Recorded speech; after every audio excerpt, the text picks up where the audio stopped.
கந்தனை எண்ணியே வந்தனை செய்வோர்க்கு காரியம் கைகூடுமே, பகை மாறி உறவாடுமே.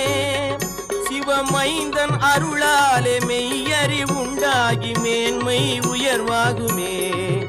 ஐயன் முருகனை கூப்பிட்டு முறையிட்ட பேருக்கு முற்றிய வினை தீருமே. முருகனை கூப்பிட்டு முருகா